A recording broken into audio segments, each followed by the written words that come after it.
என்ன செல்வி, ரொம்ப நாளைக்கு அப்புறம் இப்போதான் உன் முகத்தில் இப்படி ஒரு சந்தோஷத்தை பார்க்குறேன். ஆமாம் சந்தோஷ், என்னமோ தெரியல, ஏதோ ஒரு விடுதலை கிடைச்ச மாதிரி மனசெல்லாம் ரொம்ப சந்தோஷமா இருக்கு. இது வரைக்கும் எத்தனையோ கல்யாண நாள் நமக்கு வந்து போயிருக்கு. ஆனால் இந்த நாளை என்னால் மறக்கவே முடியாது.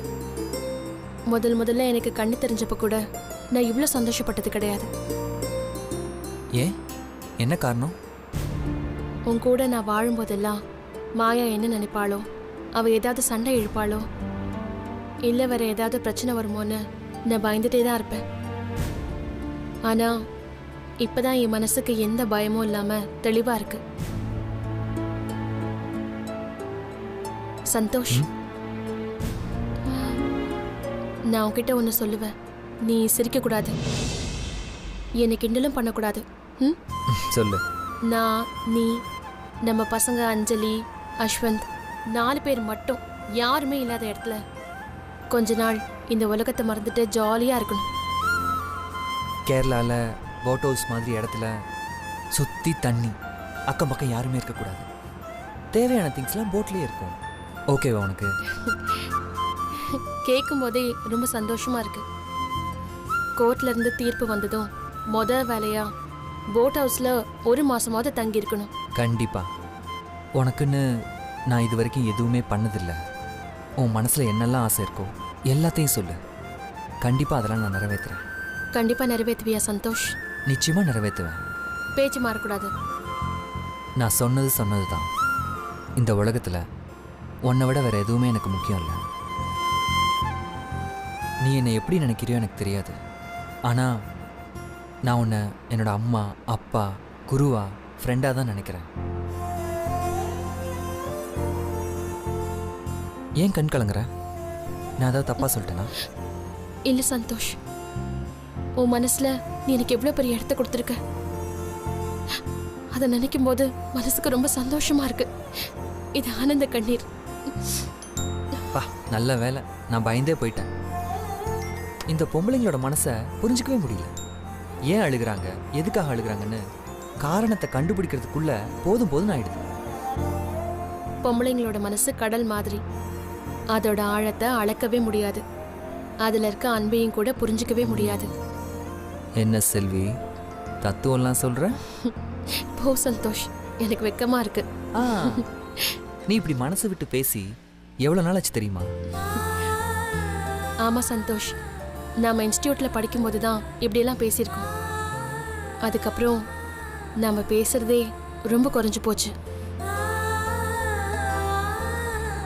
பேசாம நம்ம லவ்வர்ஸாவே இருந்திருக்கலாம். இந்த கல்யாணம் தான் நம்மளை பிரிச்சு வச்சிருச்சு.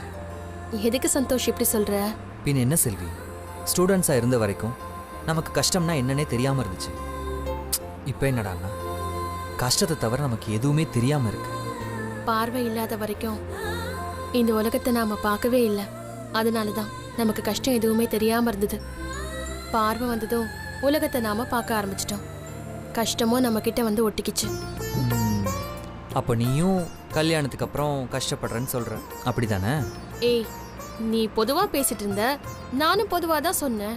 உடனே நீ அதை பாயிண்டா வச்சு பேசுற. செல்வி, நான் சும்மா தான் சொன்னேன். சரி, உனக்கு வேற என்ன ஆசைகள் இருக்கு சொல்லு, அதை நான் நிறைவேற்றுறேன். எனக்கு தேவையான எல்லாத்தையுமே நீ கொடுத்துட்ட. இதுக்கு மேல எனக்கு வேற என்ன வேணும்? உன் கூட வாழ்றதே இந்த பிறவி பயன்தான். செல்வி, இதை நீ பல தடவை சொல்லிட்ட. உனக்குன்னு தனிப்பட்ட ஆசைகள் எதுவுமே இல்லையா? எங்கேயாவது இந்த போட் ஹவுஸ்லாம் சொன்னேன்ல, அந்த மாதிரி உனக்கு ஏதாவது ஆசைகள் இருந்தா சொல்லு. அது அப்படியே அடிக்கிட்டே போ. சந்தோஷ், எனக்கு வேற எந்த ஆசையுமே இல்லை. இப்போ நான் உன் கூட நிறைவான வாழ்க்கையை தான் வாழ்ந்துட்டு இருக்கேன். நம்ம குழந்தை மட்டும் நமக்கு கிடைச்சிட்டா அதுவே நமக்கு போதும். வாழ்க்கையில் வேற எதுவுமே எனக்கு வேண்டாம். செல்வி, உன்னோட வேண்டுதல் நிச்சயமா வீண் போகாது. நிச்சயமா உன்னோட குழந்தை நமக்கு கிடைச்சிடும். சந்தோஷ், நான் இன்னொரு விஷயம் உன்கிட்ட சொல்லணும். தயங்காம கேளு. என் அம்மா நம்ம வீட்டில் இருக்க வேண்டாம் சந்தோஷ். அவங்கள நாம ஊருக்கே அனுப்பிடலாம். ஏன் செல்வி, ஏன் அப்படி நினைக்கிற? இல்லை, அவங்க இங்கே இருந்தா தேவையில்லாம மாயா அம்மாவுக்கும் அவங்களுக்கும் சண்டை வந்துட்டே இருக்கு. அது இல்லாம எங்க அம்மாவுக்கு சிட்டி லைஃப் செட் ஆகாம கூட இருக்கலாம்ல. அதனால தான் நான் சொல்றேன் அவங்கள ஊருக்கு அனுப்பிடலான்னு. அம்மா, அப்பா, சித்தி, சித்தப்பா, தம்பி, தங்கச்சி, நான் ஒரு பெரிய கூட்டு குடும்பமாக வாழ்ந்தவன். இப்போ என்னோட ஃபேமிலி ரொம்ப சின்னதாயிடுச்சு, ஒரு சின்ன வட்டம் ஆயிடுச்சு. உன் அம்மாவை நான் என்னோட அம்மாவை தான் பார்க்குறேன். நீ அவங்க வீட்டுக்கு போக சொல்லிட்டேன்னா வீடே வெறிச்சோடி ஆகிடும். இப்படிலாம் பேசாத. வேணும்னா உன்னோட தம்பி, தங்கச்சி, பாட்டி எல்லாரையுமே நம்ம வீட்டில் இங்கே வந்து தங்க சொல்ல. ஐயோ, வீட்டில் எங்க அம்மா இருக்கிறதே பல பிரச்சனை வருதுன்னு சொல்றேன். செல்வி, அவங்க ஏன் அங்கேருந்து கஷ்டப்படணும்? நமக்கு இவ்வளோ பெரிய வீடு இருக்கு, அதனால அவங்களே இங்கே வந்து தங்க சொல்லு. இதை நான் உங்ககிட்ட முன்னாடியே சொல்லணும்னு நினச்சேன். சந்தோஷ், நான் உன்கிட்ட எங்க அம்மாவை ஊருக்கு அனுப்பலாமான்னு கேட்டா நீ மொத்த குடும்பத்தையும் வீட்டுக்கு கூட்டிட்டு வர சொல்ற. உனக்கு ரொம்ப பெரிய மனசு சந்தோஷ். சந்தோஷ், எல்லாருமே அவங்க சொந்த பந்தத்தை தான் உறவா நினைப்பாங்க. ஆனா மனைவி வழி உறவை சொந்தமா யாருமே நினைக்க மாட்டாங்க. ஆனா நீ அவங்களையும் உன்னோட சொந்தமா நினைக்கிற. யாருக்குமே இவ்வளோ பெரிய மனசு வராது. விட்டா என்னை பாராட்டு மலையில் அப்படின்னு நினச்சிருவ போல இருக்கு. நேரா கோவிலுக்கு போ சொல்லு. முதல்ல உன் பேருக்கு ஒரு அர்ச்சனை பண்ணணும். டிரைவா, நேராக கபாலீஸ்வரர் கோயிலுக்கு போங்க. சரிங்க சார். நான் சாமி கிட்ட ஒரு விசேஷமான வேண்டுதல் ஒன்று வைக்க போகிறேன். அது மட்டும் நிறைவேறிடுச்சுன்னா நான் என்ன பண்ணுவேன்னு வெயிட் பண்ணி பாரு. அது என்ன வேண்டுதல்னு என்கிட்ட சொல்ல. வேண்டுதல்லாம் வெளியே சொல்லக்கூடாதுல்ல. அப்ப நானும் கபாலீஸ்வரர் கோவில்ல ஒரு வேண்டுதல் வைக்க போறேன். நீ என்ன வேண்டுதல் வைக்க போற? வேண்டுதலை வெளியே சொல்லக்கூடாது.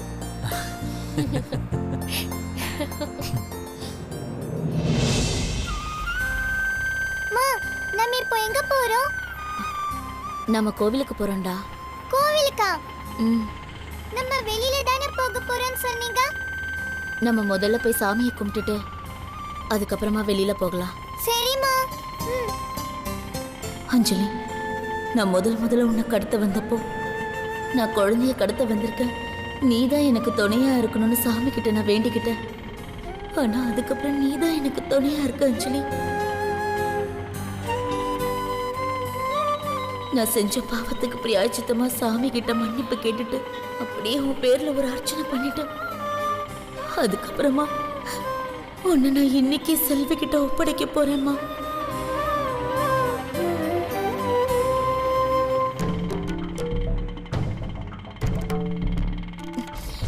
ஏன் அஞ்சலி என்ன அப்படி பாக்குற? அது என்ன அன்னைக்கு தீம் பார்க் கூட்டிட்டு போகும்போது நீங்க திடீர்னு வேற குரல்ல பேசி என்ன பயமுறுத்துனீங்கல்ல. இப்ப அந்த மாதிரி எதுவும் பயமுறுத்த மாட்டீங்கல்லம்மா? அஞ்சலி, நான் அன்னைக்கு சும்மா நடிச்சேன்டா. அதை நினைச்சல நீ பயப்படக்கூடாதுன்னு. நமக்கு எப்பவுமே தைரியம் ரொம்ப முக்கியம். உனக்கு இனிமே எந்த சூழ்நிலையிலும் பயமே வரக்கூடாது, சரியா? சரிம்மா. அதே மாதிரி நீ நல்லா படிக்கணும்.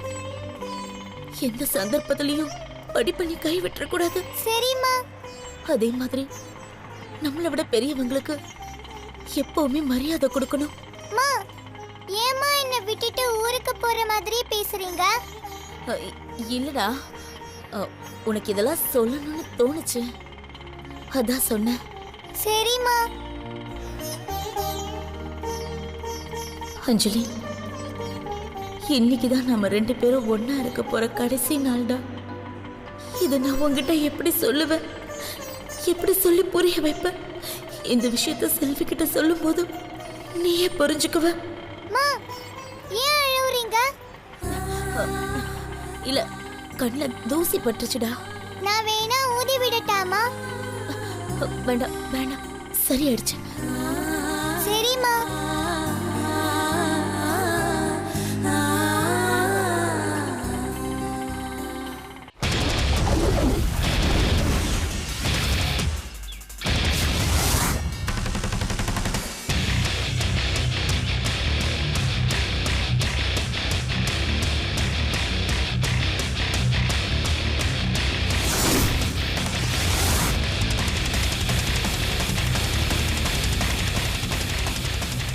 மேடம் இவ்வளோ லேட் ஆகும்னு தெரிஞ்சிருந்தா பேசாமல் நம்ம வண்டியை எடுத்து வந்துருக்கலாம் மேடம்.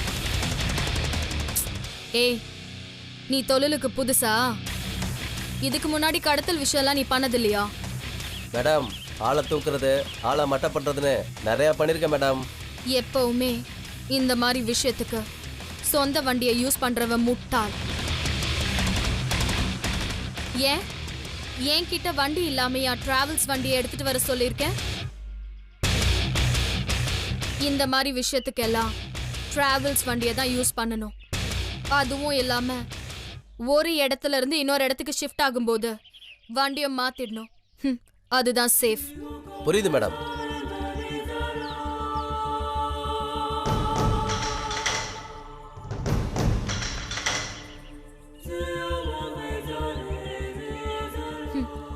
சந்தோஷ் குன்றத்தூர் ஹைவே கிட்ட போயிட்டு இருக்கான். அந்த வண்டிய ஆள் நடமாட்டமே இல்லாத இடத்துல எதிர் திசையில போய் நம்ம மடக்கணும். அவன் நம்மள யாரு என்னன்னு யோசிக்கிறதுக்குள்ள நீ அவன் கழுத்துல கத்திய வைக்கணும். டிரைவர் ஏதாவது பிரச்சனை பண்ணா தயவு தாட்சணையே பார்க்காம நீ உன் பிஸ்டல் எடுத்து சுற்று. Okay madam. அவன் கூட இருக்கிற அவன் பொண்டாட்டி ஏதாவது பிரச்சனை பண்ணா யோசிக்காம அவளையும் சுற்று. எனக்கு தேவை சந்தோஷ் மட்டும்தான். அவனை மட்டும் உயிரோட கடத்தணும். புரியுதா? Okay madam. நீங்க 2 பேரும் என்கிட்ட கை நீட்டி காசு வாங்கியிருக்கீங்க. வேலையை நீங்க கச்சிதமா முடிச்சு கொடுத்தா உங்களுக்கு நான் டபுள் பேமெண்ட் தருவேன். நடுவுல உங்களுக்குள்ள ஏதாவது பிரச்சனை வந்து பிளான் ஏதாவது சொதப்பினாலும் நம்மலாம் கூண்டோட உள்ள போக வேண்டியதுதான். நீங்க இதை சக்சஸ்ஃபுல்லா பண்ணீங்கன்னா நான் உங்களுக்கு நிறைய பணமும் கொடுப்பேன். அடிக்கடி நான் உங்களுக்கு வேலையும் கொடுப்பேன். சரிங்க மேடம். Okay madam. அதே மாதிரி எனக்கு எப்பவுமே விசுவாசமா இருக்கணும்.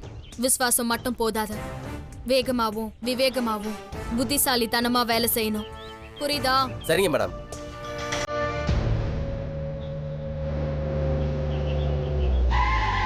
ஏறுங்க.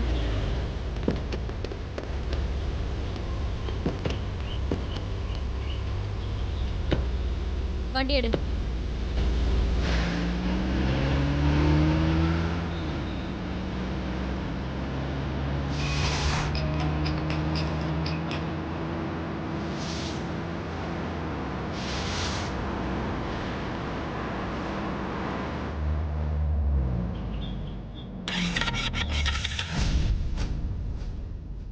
என்னாச்சு? தெரியல சார், வண்டி ஆஃப் ஆயிடுச்சு. டிரைவர் வரும்போது வண்டியில் டீசல் ஃபில் பண்ணோம்ல? டீசல்லாம் இருக்கு. அப்புறம் வேற என்ன ப்ராப்ளம்? இதோ பார்க்குறேன் சார்.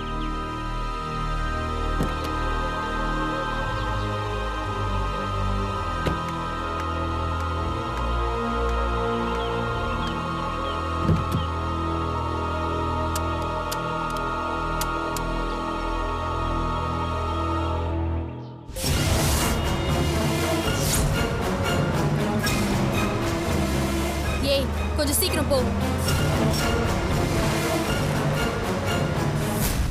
சந்தோஷ், நாம ஏன் இந்த ரூட்ல வந்தோம்? வேற ரூட்ல போயிருக்கலாம்ல. இல்லை, அந்த சைடு ரோட் பிளாக் பண்ணியிருக்காங்க. அதனால தான் இந்த சைடில் வந்தோம். இரு, என்னன்னு பார்க்குறேன். ம்.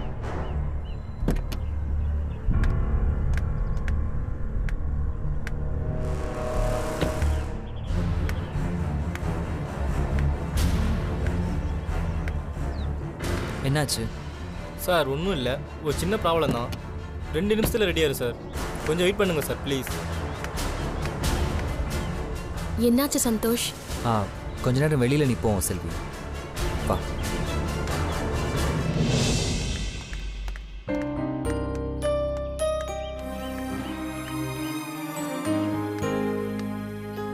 உனக்கு ஒரு விஷயம் ஞாபகம் இருக்கா? என்னது? நம்ம கல்யாண நாள் அன்னைக்கு ரெஜிஸ்டர் ஆஃபீஸ்லேருந்து காரில் வந்தோம். அந்த கார் ஒரு இடத்துல நின்றுச்சு. அது உனக்கு ஞாபகம் இருக்கா? அந்த கார் நின்ன இடம் எதுன்னு உனக்கு தெரியுமா? தெரியலையே. இந்த இடத்துல தான் கார் வந்து நின்றுச்சு. சந்தோஷ், அப்போ உனக்கு பார்வை இல்லையே, இது எப்படி உனக்கு தெரியும்? நீ தான் என்கிட்ட இந்த இடத்த காமிச்சு சொன்ன. அந்த மரத்தில் கூட நம்மளோட பேரை செதுக்கி வச்சிருக்கோம் பாரு.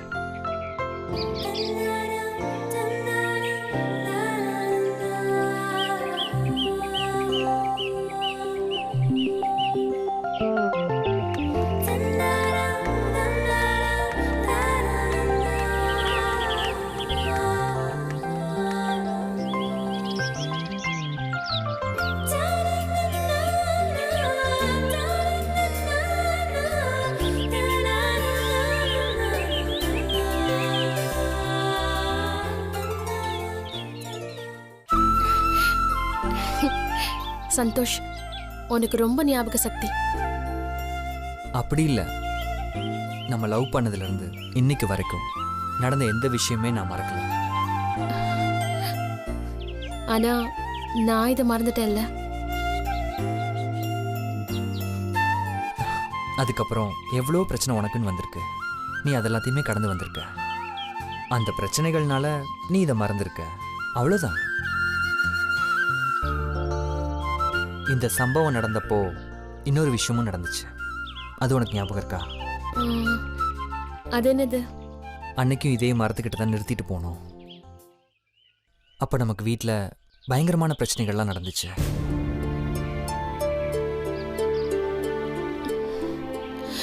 சந்தோஷ், இப்போ அந்த மாதிரி ஏதாவது ஆகுமா? கவலைப்படாத செல்வி. இல்ல, அன்னைக்கு நம்ம கல்யாணம் ஆனப்ப பிரச்சனை நடந்துச்சு. இன்னைக்கும் நம்ம கல்யாண நாள். அதான். அதையும் இதையும் ஏன் லிங்க் பண்ற? இப்போ நம்ம கோவிலுக்கு தானே போகிறோம். சாமி கிட்ட நல்லா ப்ரே பண்ணிக்குவோம். அப்படி எதுவும் தப்பாக நடக்காது.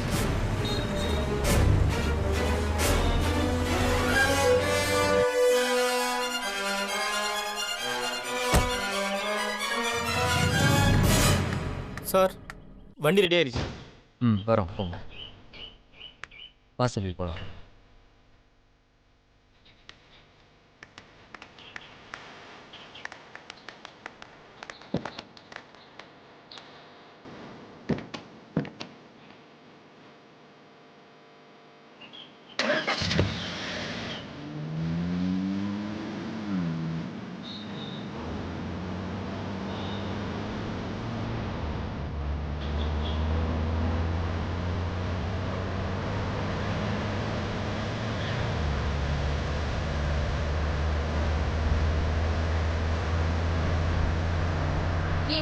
சீக்கிரம் போடா, குன்றத்தூர் பக்கத்துல வந்துட்டோம்.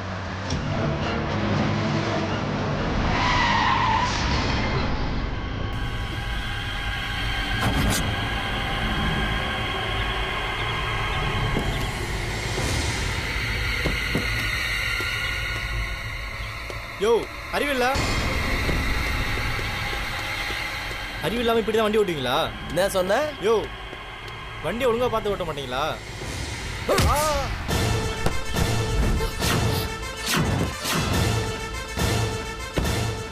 டிரைவா, டிரைவா!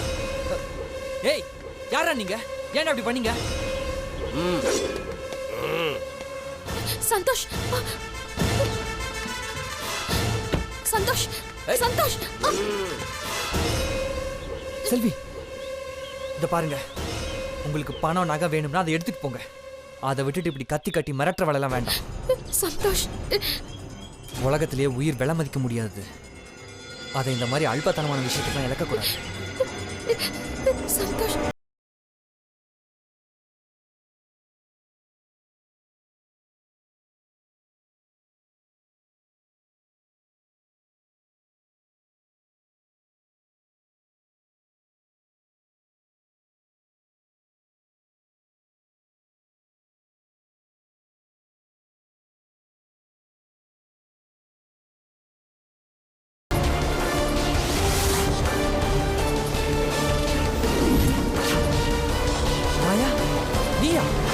நானே தான்.